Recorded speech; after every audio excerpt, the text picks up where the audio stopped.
सर्वांना जय भीम जय महाराष्ट्र. आपण आज जे महानगरपालिकेचे काही डिस्प्युटेड कामं आहेत, प्रलंबित कामं आहेत, तर आज मी माझ्या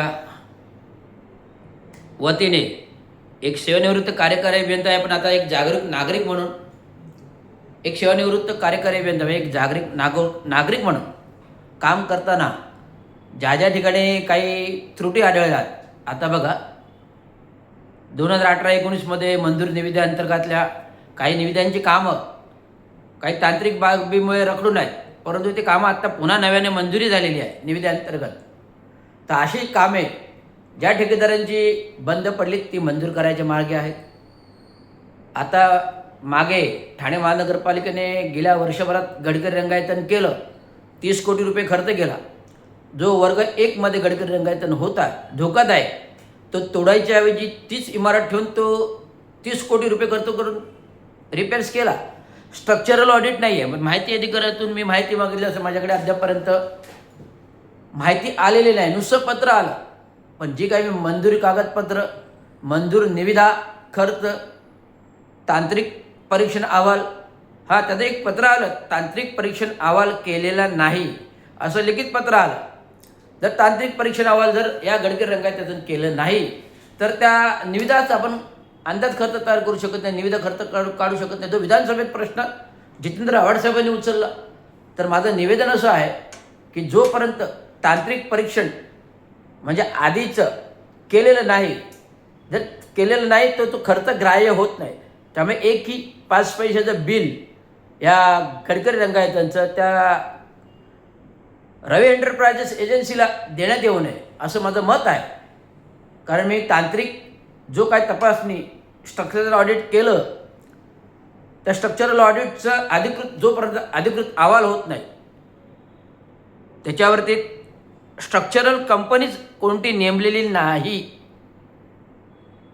काम करण्यापूर्वी, तर त्या काम करण्यापूर्वीचा जोपर्यंत अहवाल त्या कंपनीकडे ऑडिटिंगचं नसेल, परंतु असं नियमबाह्य निविदा काढून मंजूर करून महादबा ठराव, स्टँडिंग ठरावाने काम केलं, ओके, काम केलं, 15 ऑगस्टला उद्घाटन केलं, परंतु देयक देताना ठीक आहे, एक रनिंग बिल दिलं असेल, शासन निधी आला की नाही माहीत नाही आहे, 30 कोटी रुपये खर्च आला आहे एकंदरीत, म्हणजे 27 कोटी, म्हणजे 26 कोटी समथिंग होता, म्हणजे 27 कोटीपर्यंत गेला. वाढीव खर्च अजून 3 करोड म्हणजे 30 करोड रुपये गेला. तर मला एक निवेदन आहे आयुक्तांना की जोपर्यंत स्ट्रक्चरल ऑडिट रिपोर्ट मूळ काम करण्यापूर्वीचा पाहिजे, नंतरचा नाही. काम चालू करण्यापूर्वीचा तांत्रिक परीक्षण रिपोर्ट पाहिजे. तो नसेल तर एकही पैशाचं बिल त्या रवी एंटरप्राइजेसला देता येणार नाही. तो ऑडिट मुद्दा आहे. त्या ऑडिट परीक्षणामध्ये मी आता मागे पत्र दिले, आता पुन्हा एकदा पत्र देणार आहे. दुसरं, शिवाजी मैदान. आता शिवाजी मैदान बघा, शिवाजी टॉवर घड्याळ, हे शिवाजी मैदान शिवाजी टॉवर नाव होतं, परंतु त्याचं नामकरण धर्मवीर टॉवर केलं गेलं. आता छत्रपती शिवाजीराव महाराज मोठे की धर्मवीर मोठे हे मला माहीत नाही. मला असं वाटतं छत्रपती शिवाजी महाराजांपेक्षा धर्मवीर जास्त उंचीचे असावे, आधी जन्म झाला असावा, म्हणून त्या टॉवरला धर्मवीर नाव दिलं गेलं असावं असं मला वाटतं. परंतु असं आढळून आलं की सदर धर्मवीर टॉवर म्हणजे शिवाजी मैदान शिवाजी टॉवर म्हणजे धर्मवीर टॉवर, याचं कुठलंही धोकादायक स्ट्रक्चरल रिपोर्ट माझ्यापर्यंत माहिती पोचलेली नाही आहे. आणि विदाऊट स्ट्रक्चरल तांत्रिक अहवाल बनवला आणि हे कामाला कार्यदेश दिलेले आहेत. एप्रिलमध्ये कार्यदेश दिले, परंतु मध्ये नवरात्रोत्सवमध्ये 9 दिवस जो त्या ह्याला दिला, पाळण्यावाल्याला, चालवायला, त्याच्याबद्दल मी हरकत घेतल्या होत्या, कलेक्टरला पत्र दिलं होतं, आयुक्त नव्हते त्या दरम्यान, तर त्याच्यावर अजूनपर्यंत काय कारवाई झालेली नाही. तर मी सांगतो. आणि आत्ता काल परवा शनिवारी राजकीय नेत्याच्या सभेला भीमसेनाच्या नावाने एक मैदान दिलं गेलं. मी सांगतो, अधिकृत सांगतो, शिवाजी मैदान, शिवाजी टॉवर हे जे आहे अधिकृत कार्यादेश दिलेलं कामाचे आदेश आहे. जिथे अधिकृत कार्यादेश कामं दिल्याचे आदेश असतात तो ठेकेदाराच्या ताब्यात दिलेला असते जागा, आणि त्या ठेकेदाराला कोणालाही महानगरपालिकेला परवानगी देण्याचा अधिकार नाही. दिली तर त्याची चौकशी व्हावी. तर मला असं म्हणायचं आहे, त्या नवरात्र उत्सवमध्ये शिवाजी मैदानला, टॉवरला तिथे पाळण्यासाठी 9 दिवस परवानगी दिली गेली. त्या सहाय्यक आयुक्त भैस, सहाय्यक आयुक्त कोण? भैस, ज्याची नवपड्यावरून बदली प्रभाग समितीवर मुख्यालयाकडे अतिक्रमण बांधकाम आली आहे, त्या भैसची चौकशी व्हावी. प्रभागारी सहाय्यक आयुक्त असताना नवपडा प्रभाग समितीमध्ये यांनी कशा प्रकारे परवानगी दिली? जर ऑलरेडी कार्यादेश त्या ठिकाणी काम करण्याचे दिलेले आहेत, याचा अर्थ ते काम तिकडचं मैदानच बंद होतं, आणि मैदान बंद झालेलं असल्याने महानगरपालिका परवानगी देऊ शकत नाही. ते ठेकेदाराच्या अध्यंतरीत येतं. ते ठेकेदाराच्या अध्यंतरीत येतं, त्यामुळे महानगरपालिका त्याच्यावरती परवानगी देऊन भाडं घेऊ शकत नाही. हा एक नियमावलीचा भाग आहे, सेवा शक्ती नियमावलीचा भाग आहे, महाराष्ट्र शासन नियमावलीचा भाग आहे. झाला हा 2 झाला. तर येऊया गडकरी रंगायत. अजून बहुउद्देश मला वाटतं 354 गाळे फुटपाथवर दिलेल्या आहेत. 354 गाळे फुटपाथवर दिलेल्या, चालायला फुटपाथ नाही आहे. महाराष्ट्र शासन बांधकाम नियमावली, महाराष्ट्र शासन बांधकाम नियमावली अंतर्गत, IRC कोड अंतर्गत फुटपाथावर कुठलेही अनधिकृत बांधकाम करता येत नाही. फुटपाथवर कुठलेही अनधिकृत बांधकाम करता येते. सार्वजनिक बांधकाम नियमावली, सार्वजनिक बांधकाम नियमावली, इंडियन IRC कोडनुसार कुठल्याही फुटपाथवर अनधिकृत बांधकाम करता येत नाही. GT चंद्रशेखर साहेबांच्या वेळेस आपण रस्ता रुंदीकरण केले, फुटपाथ केले, डिवायडर दिले, रस्ते दिले, झाडे दिले, गार्डन दिले, उद्यान दिले, तलाव सुशोभीकरण दिले, उद्यान सुशोभीकरण दिले, चौक सुशोभीकरण केले, अनेक स्मारक बांधले. हिंदू बाळासाहेब ठाकरेचे स्मारक बांधले 3 हातनाक्याचे, 8 बागुम, 8 गॅलरी बांधली, विविध वॉर्ड ऑफिसेस बांधले. आता आपण राजीव गांधी परिचारिका हॉस्टेल्स बांधतोय, नवीन पार्किंग धोरण बांधतोय, असे विविध प्रकल्प चालू आहे. तर जे अधिकृत प्रपोजल चालू आहे त्यांना महानगरपालिकेची म्हणणारी शासन निधी आहे, अशा प्रकारावर काही आक्षेप नाही.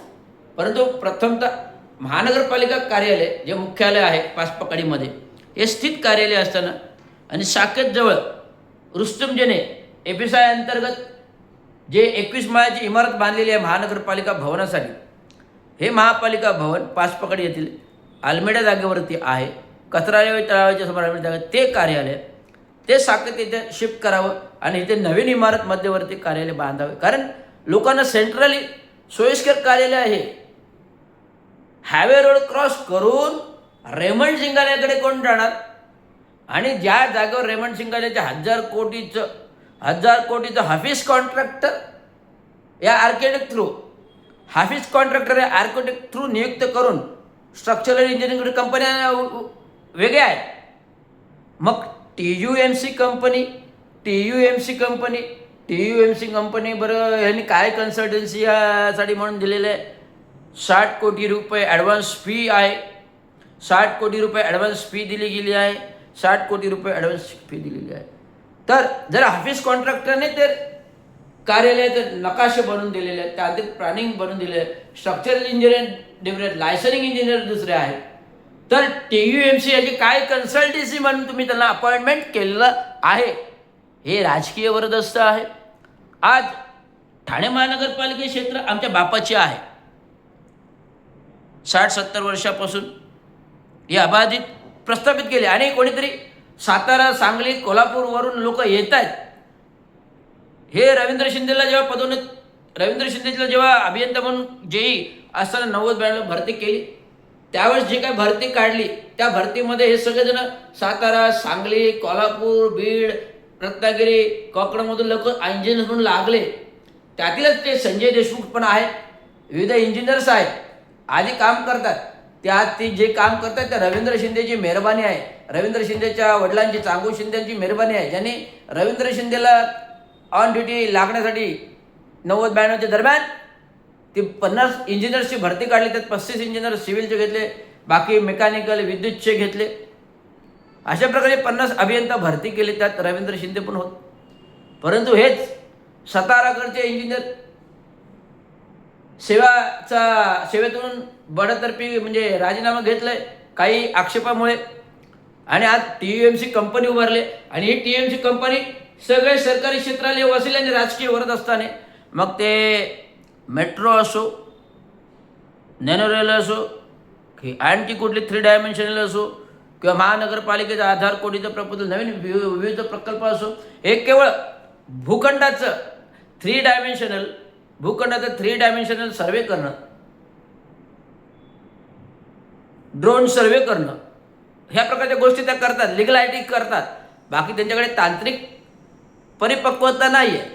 म्हणजे उदाहरणार्थ आर्किटेक्चरल प्लॅनिंग, स्ट्रक्चरल ऑडिटिंग आणि PMC ह्या गोष्टी या कंपनीकडे नाही आहे, लेबिलिटी नाही आहे. त्यांनी ते दाखवले असतील कागदावर, पण नाही आहे. माझी अनेक वेळा त्यांच्याबरोबर चर्चा झाली. संजय देशमुखजी, आपण मला एक स्ट्रक्चरल इंजिनियर म्हणून आपल्याशी लिंकअप करत होतात. मी आत्तापर्यंत 10 भेट घेतली असेल संजय देशमुखची, कारण माझे कलिग्ज आहेत, आम्ही एकत्र काम केलं आहे, माझे कलिग्ज आहेत, माझे एकत्र काम केले आहेत. पण तुम्ही TUMC कंपनी काढली, technical urban management company. Technical urban management कंपनीचा अर्थ काय होतो? Technical urban management company, urban म्हणजे तांत्रिकदृष्ट्या अविकसित भागातील मॅनेजमेंट करणं कंपनीचं, म्हणजे सर्वेक्षण करणं आणि त्या भूखंडाला विविध मोजमाप करून सर्वेक्षण करणं, 3 डायमेन्शनल सर्वेक्षण करणं, 3 डायमेन्शनल विविध इमारती करणं, एवढं आहे. बाकी तांत्रिक structural auditing, structural design, architecture असं कुठल्या प्रकारचं PMCचं गोष्टी त्याच्याकडे नाही आहे. तरी त्याला TUMC म्हणून कन्सल्टन्सी, कंट्रोलिंग कन्सल्टन्सी, हे 1000 कोटीच्या ठाणे महानगरपालिका भवनावर नियुक्ती आणि 60 कोटी ॲडव्हान्स पेमेंट कुठल्या धर्तीवरती आहे? मी पत्र दिलं आहे, तात्काळ टर्मिनेट करा. आयुक्तांनाही दिलं आहे, नगर अभियंत्यांनाही दिले, प्रशासकीय ॲडमिनिस्ट्रेटिव्ह डिपार्टमेंटलाही दिले. तात्काळ ज्याच्याकडे कॅपॅसिटी नाही, तांत्रिक ॲबिलिटी नाही, ज्याच्याकडे कॅपॅसिटी नाही, तांत्रिक ॲबिलिटी नाही, स्ट्रक्चरल ऑडिटिंग, स्ट्रक्चरल इंजिनियर्स नाहीत, आर्किटेक्चर प्लॅनिंग गोष्टी नाही, तर TUMC कंपनी कुठल्या कॅलिबरवर हे तुम्ही त्यांना कामं अलॉट करताय का? केवळ राजकीय वरदहस्तामुळे काम करताय एकनाथ शिंदेंच्या? आणि ही लोक साताराकडची येऊन महानगरपालिकेच्या जीवावर मोठे होतात, आणि आम्ही तर स्थानिक अभियंता आहोत. आमच्याकडे कुठलं महानगरपालिकेचं काम नाही खाजगी. माझी स्वतःची कंपनी आहे, मी बाहेर खाजगी कामं करतो, पण गव्हर्नमेंटली मी इन्व्हॉल्वमेंट केलेली नाही, करत आहे आणि करायची आहे. मी सातत्याने मागणी करतोय प्रशासनाकडे, मला पॅनल याच्यावर घ्या, पॅनलवर घ्या, तांत्रिक कन्सल्टंट म्हणून घ्या, तांत्रिक अधिकारी म्हणून घ्या, पण पॅनलवर घ्या, अशी मागणीमध्ये विनंती पत्र केले. पण त्याचं पण काही उत्तर येत नाही आहे. म्हणजे केवळ साताऱ्यांची मक्तेदारी का? राजकीय वरदहस्त, उपमुख्यमंत्र्यांचे वरदहस्त, साताऱ्यांची मक्तेदारी आहे का महानगरपालिकेवरती? जी महानगरपालिका माझ्या बापाने बांधली, आम्ही बांधली आहे, आणि आमच्या महानगरपालिकेवर जर ही लोक भरगतचा पोट भरत असेल, त्यांचं पोट फोडायची वेळ आलेली आहे. जर आमच्या जीवावर ही लोक भरगतचं पोट भरत असतील तर पोट फोडायची वेळ आली आहे.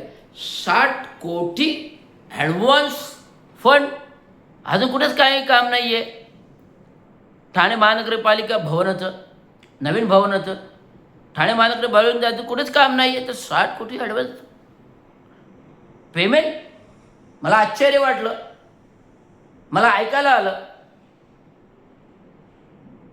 TUMC कंपनी,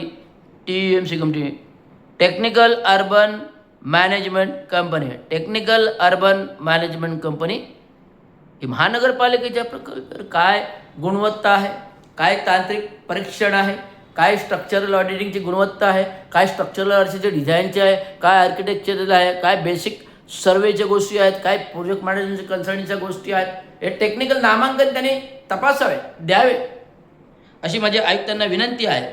नाही तर तात्काळ टर्मिनेट करावे अशी मी विनंती करत आहे. त्यामुळे नागरिकांचा टॅक्सीचा पैसा, नागरिकांच्या टॅक्सचा पैसा, महसुलाचा पैसा एक रुपयाही वायफळ घाऊ देणार नाही, असं हे रवींद्र शिंदेचे स्किल आहे.